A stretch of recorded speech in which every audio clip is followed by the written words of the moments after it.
Hello बच्चों, एक बार फिर से आप सभी का स्वागत है आपके अपनी YouTube channel the PCM vision में। इस वीडियो में झारखंड बोर्ड क्लास 10th के सामाजिक विज्ञान के सेट 1 के मॉडल पेपर को हम लोग सॉल्व करेंगे, एक्सप्लेन के साथ सॉल्व करेंगे। अगर आपने अभी तक हमारे चैनल को सब्सक्राइब नहीं किया तो चैनल को सब्सक्राइब कर लेंगे। इसी तरह से हम लोग पूरे पांचों सेटों को हम लोग सॉल्व करेंगे और प्रत्येक सब्जेक्ट के 5 सेट को हम लोग सॉल्व करेंगे।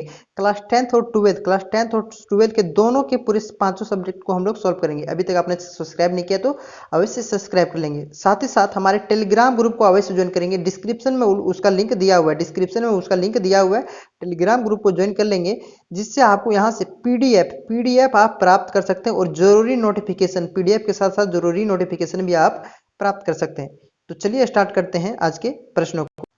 पहला प्रश्न है बच्चों, देखिएगा, फ्रांस की क्रांति कब हुई थी? तो इसका राइट आंसर हो जाएगा ऑप्शन नंबर घ, 1789 में फ्रांस की क्रांति हुई थी। उसके बाद नेक्स्ट प्रश्न है, सामाजिक उपबंध सोशल कांस्टेंट नामक पुस्तक के लेखक कौन था? तो इसका राइट आंसर हो जाएगा ऑप्शन नंबर का इज रूसो। रूसो कौन थे? सोशल कांस्टेंट नामक पुस्तक के लेखक कौन थे? रूसो थे। देखिएगा, अंग इटली सोसाइटी की स्थापना किसने की थी? किसने की थी? मेजनी ने की थी। उसके बाद है, इटली का एकीकरण कब पूरा हुआ था? इटली का एकीकरण कब पूरा हुआ था? देखिएगा, ऑप्शन नंबर का 1851 है और ख, देखिएगा ख इज राइट आंसर, 1861 में पूरा हुआ था।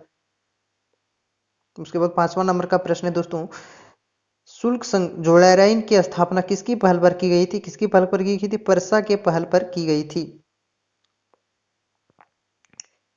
जालियांवाला बाग हत्याकांड कब हुआ था? जालियांवाला बाग हत्याकांड कब हुआ था? 13 अप्रैल 1919 को हुआ था। जनरल डायर ने जो गोली चलाने का आदेश दिया था दोस्तों, जिसमें से भारी संख्या में मौत हुई थी, समझे ना। हिंद स्वराज नामक पुस्तक किसने लिखी? किसने लिखी थी? महात्मा गांधी ने हिंद स्वराज नामक पुस्तक लिखी। उसके बाद है 10 प्रश्न आपका, इसमें हिस्ट्री है 10 नंबर तक। स्वराज हमारा जन्मसिद्ध अधिकार है, यह किसने कहा था? बाल गंगाधर तिलक ने स्वराज हमारा जन्मसिद्ध अधिकार है, यह कथन किसका है? बाल गंगाधर तिलक ने कहा था, और इसे हम लेकर रहेंगे, समझे ना। ब्रिटिश सरकार ने किसे केसरिए हिंद की उपाधि दी थी? ऑप्शन नंबर घ, महात्मा गांधी को केसरिए हिंद की उपाधि दी थी। देखिएगा, सीमांत गांधी किसे कहा जाता है? किसके कहा जाता है? अब्दुल गफार खान को सीमांत गांधी के नाम से जाना जाता है दोस्तों। उत्पत्ति क्या? भूगोल का प्रश्न, आप भूगोल का प्रश्न आ चुका है, समझे ना। भूगोल के प्रश्न को आ चुका है, यहाँ पे आप देख सकते हैं। देखिएगा, उत्पत्ति के आधार पर संसाधन को कितने प्रकार होते हैं? तो कितने प्रकार होते हैं? 2 प्रकार होते हैं, जैव संसाधन और अजैव संसाधन, समझे ना। क्लियर है? उसके बाद यह पंजाब में भूमि निम्नीकरण का निम्नलिखित में से मुख्य कारण क्या है? तो इसका राइट आंसर हो जाएगा अत्यधिक सिंचाई। क्या हो जाएगा? अत्यधिक सिंचाई, इसका राइट आंसर हो जाएगा। पृथ्वी सम्मेलन कब हुआ था? पृथ्वी सम्मेलन का आयोजन किस वर्ष किया गया था? 1992 में। किस वर्ष? 1992 में किया गया था। उसके बाद है, किस किस राज्य में काली मृदा नहीं पाई जाती? तो राजस्थान में काली मृदा नहीं पाई जाती। आप लोग भारत का मानचित्र देखेंगे तो यहाँ पे 3 राज्य हैं, उसके ऊपर है राजस्थान, तो ये 3 राज्य एमपी, गुजरात और महाराष्ट्र में काली मृदा पाई जाती है। उसके बाद है, इनमें से कौन सा टिप्पणी वनस्पति प्राणी के हरा प्राणी वनस्पति जाति और प्राणी जाति के ह्रास का सही कारण नहीं है? तो इसका राइट आंसर हो जाएगा कृषि प्रसार सही कारण नहीं है दोस्तों। देखिएगा, वृहद स्तरीय विकास परियोजना, मतलब बहुत सी ज्यादा विकास परियोजना से हो रहा है। वह पशु चारा और ईंधन लकड़ी एकत्रित करना, यह भी बहुत, मतलब क्या हो रहा है, इससे हम लोग बहुत सारा पेड़ को काट रहे हैं, तीव्रता गति से शहरीकरण हो रहा है, औद्योगिकरण और शहरीकरण हो रहा है। तो इसका राइट आंसर कृषि प्रसार से हम लोग वनस्पति प्रसार जात का उदाहरण नहीं है। देखिए, बाघ परियोजना कब आई थी? 1973 में बाघ परियोजना आई थी। उसके बाद है, अंतर्राष्ट्रीय प्राकृतिक संसाधन संरक्षण के द्वारा विभाजन में किस श्रेणी में रखा गया है? देखिए, तो इसका राइट आंसर हो जाएगा संकट घरत जातियां, ये सही है। दुर्लभ जातियां, लुप्त जातियां, तो इसका राइट आंसर हो जाएगा इनमें से सभी इसका राइट आंसर हो जाएगा बच्चों। उसके बाद है 15 नंबर का, 14वीं शताब्दी में किसने दिल्ली के सीरी फोर्ट जल की सप्लाई के लिए हौज खास का निर्माण करवाया था? किसने करवाया था? खिलजी ने। किसने करवाया था? खिलजी ने करवाया था। ऑप्शन नंबर, चलिए खिलजी इसमें नहीं दिया हुआ है, कोई बात नहीं, शायद मिसप्रिंट हो गया होगा। किसने करवाया था? आप लोग याद रखिएगा, खिलजी ने करवाया था। उसके बाद है, निम्नलिखित में से कौन सा वक्तव्य बहुउद्देशीय परियोजना के के पक्ष में नहीं, तर्क में नहीं दिया गया है। देखिए बहुउद्देशीय परियोजना उन क्षेत्रों में लाई जाती है, उन क्षेत्रों में जल लाई जाती है जहाँ पे जल की कमी होती है। देखिए बहुउद्देशीय परियोजना का ये उद्देश्य नहीं होता कि उसमें जल पहुंचाया जाता है, जल रहे चाहे नहीं, जहाँ पे फिक्स हो गया बहुउद्देशीय परियोजना वहां पे इसको पहुंचाया जाता है, समझे ना। बहुउद्देशीय परियोजना में दूसरा क्या दिया हुआ, जल के बहाव को नियंत्रित। देखिए हाँ, दामोदर घाटी परियोजना हमारे लिए किस लिए आया था, इसे जल के बहाव को नियंत्रित करने के लिए। बहुउद्देशीय परियोजना से वृहद स्तर पर विस्थापन और आजीविका, मतलब बहुत से लोगों का एक जगह से दूसरे स्थान पर जाके बसना पड़ता है दोस्तों, ये राइट है। विदेशीय परियोजना हमारे उद्योग और घरों के लिए विद्युत पैदा करती है, तो इसका राइट आंसर क्या हो जाएगा, ऑप्शन नंबर का इज राइट आंसर हो जाएगा, जो तर्क सही नहीं है बहुउद्देशीय परियोजना के संबंध में। देखिएगा सरदार सरोवर बांध किस नदी पर है, किस नदी पर है, और ये कहाँ पे है आपको बताइए। सरदार सरोवर नर्मदा नदी पर है, और ये गुजरात में है दोस्तों, जहाँ पे स्टेचू ऑफ यूनिटी है, सरदार पटेल की मूर्ति। सामान्यतः किस देश का विकास का आधार निर्धारित किया जा सकता है, किस पर, औसत साक्षरता दर, प्रति व्यक्ति आय पर, या वह लोगों की स्वास्थ्य स्थिति पर, तो उपरोक्त सही हो जाएगा। देखिएगा तो विकास कहाँ से होगा, अगर सब लोग बीमार पड़ जाएं तो नहीं होगा, शिक्षित नहीं रहेंगे तो विकास नहीं होगी, विकास की दर, लोगों के स्वास्थ्य नहीं रहेंगे तो विकास का दर हमारा रैंक नीचे आ जाएगा, तो ऑप्शन नंबर घ इज राइट आंसर हो जाएगा बच्चों। देखिएगा क्या दिया हुआ है, मान लीजिए कि किसी देश के 4 परिवारों में, इन परिवारों के प्रति व्यक्ति आय कितना है 5, यानी कि 4 इंटू 5,000 कितना है 20,000 रुपया, ठीक ना, इक्वल टू 20,000 रुपया, 20,000 रुपया है। तो उसके बाद क्या दिया हुआ है, अगर परिवार की आय 4,000 7,000 यानी कि 11,000 और 3 कितना हुआ 14,000 है, तो चौथे परिवार की कितना हो जाएगा, तीनों मिला के कितना आ रहा है, जो आप जोड़ लीजिएगा तो इसको 14,000 आएगा, तो चौथे परिवार की ऑप्शन नंबर घ 6,000 हो जाएगा।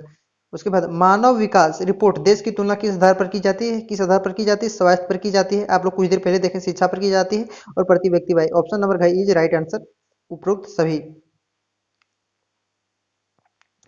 फिर है एक वर्ष में पैदा हुई प्रति 1,000 जीवित बच्चों में से 1 वर्ष की आयु से पहले मर जाने वाले बच्चों की संख्या को क्या कहलाती है, इसका राइट आंसर हो जाएगा क्या होती है, शिशु मृत्यु दर, क्या कहलाती है, शिशु मृत्यु दर कहलाती है दोस्तों, ठीक ना। उसके बाद है वनो उत्पादक संग्रह करना किस क्षेत्र के अंतर्गत आता है, देखिएगा प्राथमिक क्षेत्र के अंतर्गत यह आता है। देखिए प्राथमिक क्षेत्र के अंतर्गत क्या कौन कौन से आते हैं, जैसे कोई भी काम, फर्स्ट काम क्या होते हैं, जैसे कि फसल बुनना, लकड़ी की इकट्ठा करना, फर्स्ट टाइम इकट्ठा होती है, दूसरे में क्या होती है विनिर्माण होती है, दूसरे में विनिर्माण होती है दूसरे क्षेत्र में, और तृतीय क्षेत्र में क्या होती है उसे बाजार में ला करके बेचा जाता है, तो इसका राइट आंसर क्या हो जाएगा, ऑप्शन नंबर ख हो जाएगा। फिर नेक्स्ट प्रश्न है,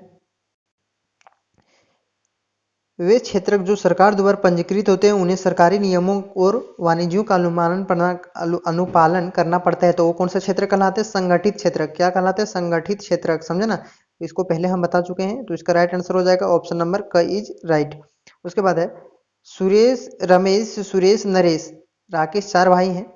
रमेश के खेत में काम करने के लिए सुरेश की फैक्ट्री में मजदूरी करने नरेश एक शिक्षक हैं और एक टैक्सी ड्राइवर है, इनमें से किसके कार्य सेवा क्षेत्र के अंतर्गत आते हैं, किसके कार्य सेवा क्षेत्र के अंतर्गत आते हैं। देखिएगा सेवा क्षेत्र क्या कहते हैं, आपको काम तो करेगा लेकिन आपका दिखेगा नहीं, क्या काम तो करेगा लेकिन दिखेगा नहीं, तो इसका राइट आंसर क्या हो जाएगा, सेवा क्षेत्र के अंतर्गत किसके आते हैं। देखिएगा एक टीचर आ गया सेवा क्षेत्र के अंतर्गत, शिक्षक आ गया, टैक्सी ड्राइवर आ गया, वहां से वहां लेकर के आपको जाके छोड़ दिया, समझे ना, फैक्ट्री में काम करता, खेतों में काम करता, तो इसका राइट आंसर क्या हो जाता है, शिक्षक कौन है, नरेश, एक नरेश हो गया और एक राकेश हो गया, इसका राइट आंसर ऑप्शन नंबर ग इज राइट आंसर हो जाएगा बच्चों।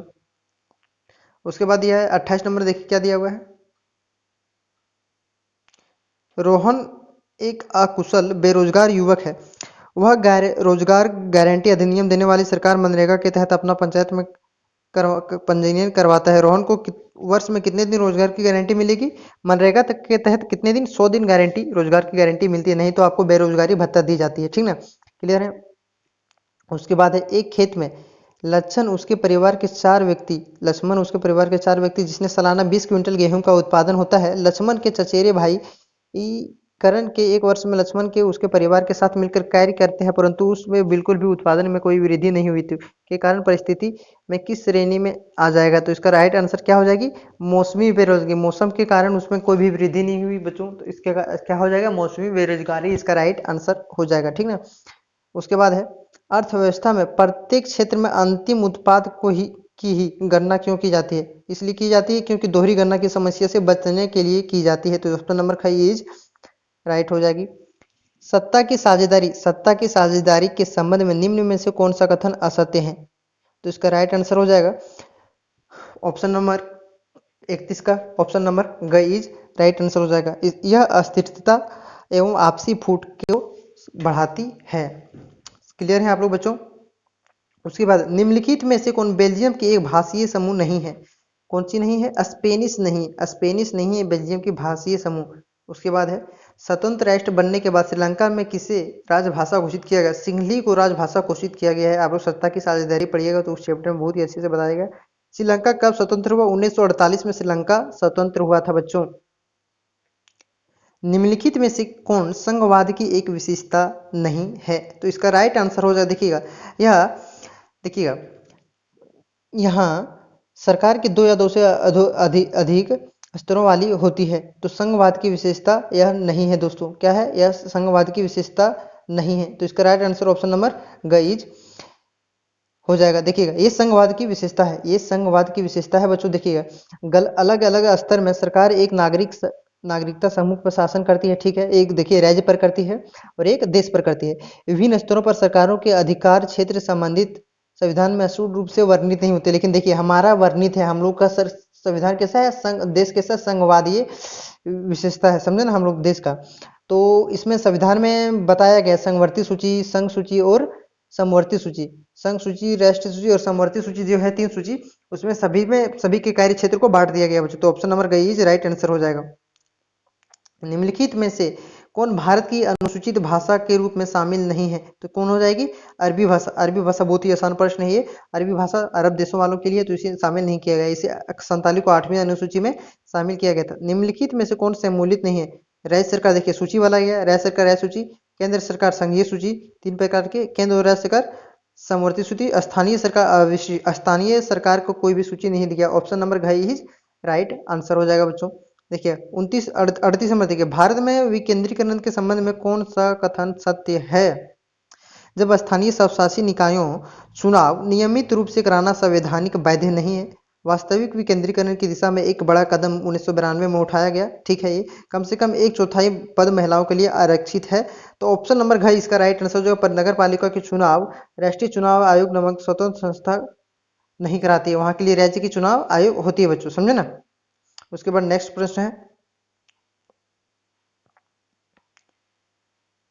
निम्नलिखित को सम्मिलित करना है। निम्नलिखित को सम्मिलित करना है। निम्न में से कौन सम्मिलित नहीं है? देखिएगा सम्मिलित नहीं है, कौन सा मिला हुआ है? वर्ग विशेष हित समूह, किसी विशेष तबके या समूह के हितों को बढ़ावा देने वाला संगठन है। राजनीतिक दल ऐसे संगठन है जो राजनीतिक सत्ता के लिए गरज लोगों की लामबंद करता है। आंदोलन किसी सामाजिक समस्या समाधान के लिए चलाया गया एक ऐसा संघर्ष है जिसमें संगठित संरचना भी हो सकती है। तो ये सभी मिला हुआ है दोस्तों, ये सही मिला है। दबाव समूह, देखिए राजनीतिक में सीधे भाग लेते हैं, ये सीधे भाग नहीं लेते हैं। देखिएगा दूसरे राजनीति को ये प्रभावित करते हैं, ये चुनाव नहीं लड़ते हैं, ये किसी राजनीतिक पार्टी को सपोर्ट करते हैं। तो इस राइट आंसर क्या हो जाएगा? ऑप्शन नंबर घ। उसके बाद निम्न में से कौन सम्मिलित नहीं है? नर्मदा बचाओ आंदोलन एक मुद्दे पर आधारित आंदोलन है। खाद्य विक्रेता संघ दबाव समूह है। तृणमूल कांग्रेस राजनीतिक है। श्रीलंका एक संघीय शासन प्रणाली है। तो इसका राइट आंसर हो जाएगा ऑप्शन नंबर ख, खाद्य विक्रेताओं का संघ। ऑप्शन नंबर ख सम्मिलित, ये भी खाद्य विक्रेताओं का संघ एक क्या है? ये दबाव समूह है। देखिएगा नर्मदा बचाओ नंबर एक मुद्दे पर आधारित आंदोलन है, ये भी सही है। श्रीलंका एक संघीय शासन व्यवस्था नहीं है। इसका राइट आंसर क्या हो जाएगी? तृणमूल कांग्रेस। पश्चिम बंगाल में टीएमसी पार्टी है पश्चिम बंगाल में। इसका राइट आंसर हो जाएगा ऑप्शन नंबर घ इज राइट। तो आज के लिए इतना ही बच्चों। नेक्स्ट वीडियो में फिर आप सभी के लिए एक अच्छी वीडियो लेकर के आऊंगा जिसमें सेट 2 का भी सोल्यूशन होगा। तो चैनल को सब्सक्राइब करके रख लेना, साथ ही साथ साइंस का वीडियो इसके बाद कुछ देर बाद अपलोड हो जाएगा बच्चों, समझे ना। तो आज के लिए बस इतना ही।